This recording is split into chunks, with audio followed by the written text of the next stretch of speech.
Anak. Daddy! Ito, pasalubong mo.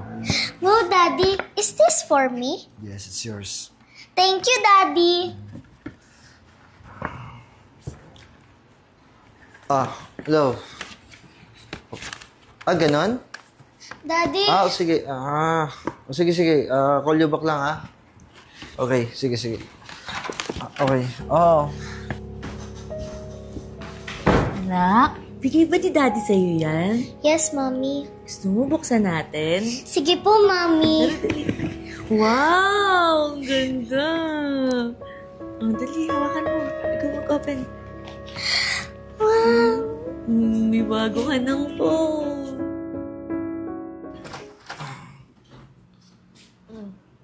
Alis ka?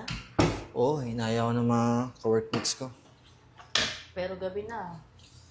Day off naman eh. Tsaka, alam mo naman, sahod. Nga pala, ilagay ko na yung buong pera sa ATM mo. Gastusin nyo na yung kung ano yung gusto nyo bilhin ni Krisha. At gala mo na din siya para mag-enjoy yung bata. Ha? Hindi ka sasama? Baka hindi na siguro. Baka over kasi ako. Malamang niya, kailangan ko ng pahinga. Sige, is na ako, ha?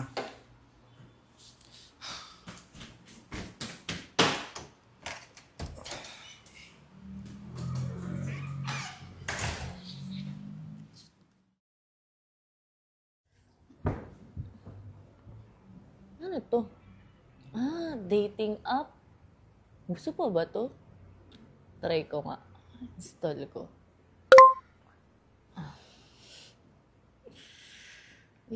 Kailangan pang mag-picture. Makaligo nga muna.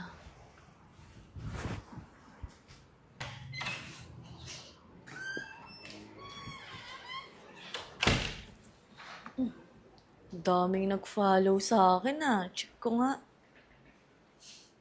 Teka. Mukhang okay tong isang to Pareho din kami ng hilig. Tsaka parang masarap kausap. Kung magkakasundo kami nito Chat ko nga.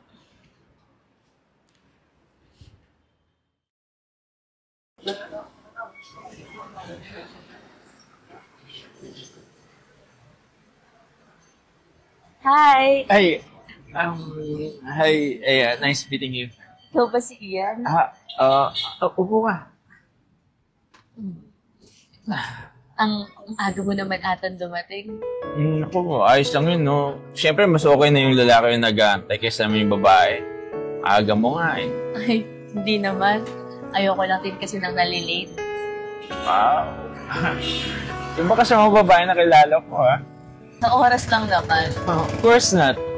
Ang dami mo kayong pagkakaiba sa mga ibang babae na kilala ko. That's why I like you. May nasabi ba ako? Baka may isipin mo, masyadong pushover. Wala. I mean, hindi ikaw. Ako. Bakit? Ian, gusto kasi akong aminin sa'yo. Okay. Ano yun? Ian, may anak na kasi ako. Okay. May asawa na din ako.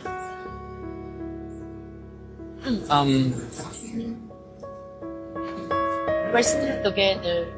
Pero, ang layo namin sa isa't isa. Uwi lang siya para matulog. Tapos, kapag day off naman niya, aalis din siya.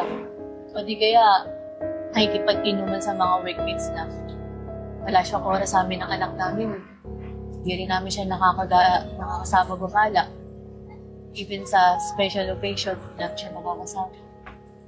Para nga lang siyang human debit card na naglalabas lang ng pera. Ikaw, mahal mo ba siya? Actually, hindi na Nag-intis na lang ako para sa anak. Ako. Hindi ko alam. Ayoko naman maging selfish Kaya nga sinabi ko agad sa ito. Para habang maaga pa, habang hindi pa lumalalim yung pagsasama natin. Bakit tayo ipaglaban? Laban po kayo ng anak mo. Bibigay ko sa inyo yung pagmamahal na nararapat para sa inyo. Maraming salamat, Ian. Tara, order tayo sa loob.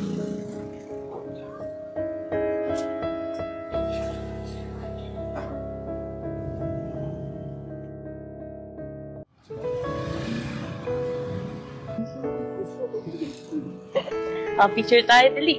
Sige. Ganda! Happy ka? Opo. Mami, sana si Tito Ian na lang po daddy ko.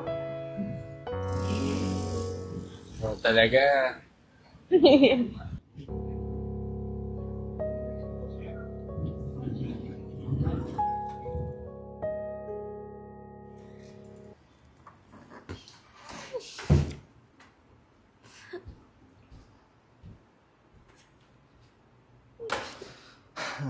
Saya natin ngayon ah.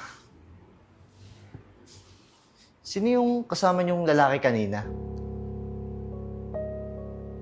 Eya, aminin mo, niloloko mo ba ako?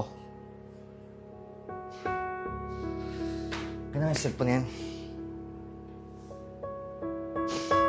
Tama nga ako. May iba ka na. At talagang pinakilala mo pa sa anak natin ah.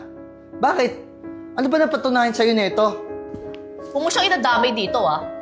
Wow! Talagang kakampihan pa yung walang kwentang yun? Kung meron mang walang kwenta dito, ikaw yun. Kaya huwag mo siyang idadamay kung ayaw mong idamay ko yung babae mo. Wow, ngayon lilipat mo sa akin usapan. Mga babae na talaga. Bakit? Totoo naman, di ba? Ano akala mo sa akin? Walang alam? Di ba, 6 years old na nga yung anak nyo? Paano mo nalaman? Paano ko nalaman? Ikaw ba naman may asawa ka, tapos uuwi ka lang para matulog? Hindi ka kaya magdududa doon? Matagal ko nang alam, Russell. Pero dahil mahal kita at ayoko lumaking walang tatay yung anak ko, kaya nagtiis ako. Pinilit kong paniwalaan yung sarili ko na balang araw magiging buo tayo. Na balang araw makakasama ka namin. Pero hindi eh. Eya, mahal ko din naman kayo. Kaso, kailangan din nila ako eh. Kailangan ka rin naman namin eh. Noon. Anong ibig mo sabihin? Alam mo, ngayon ko lang nakitang sobrang saya ni Krisha. Ngayon ko lang siya nakitang ngumiti ng sobrang laki. At alam mo pa, sabi niya, Mommy, sana si Tito Ian na lang yung naging daddy ko. Nakakatuwa, no? Na yung ibang lalaki pa yung bubuo sa winasak mong pamilya. Eya,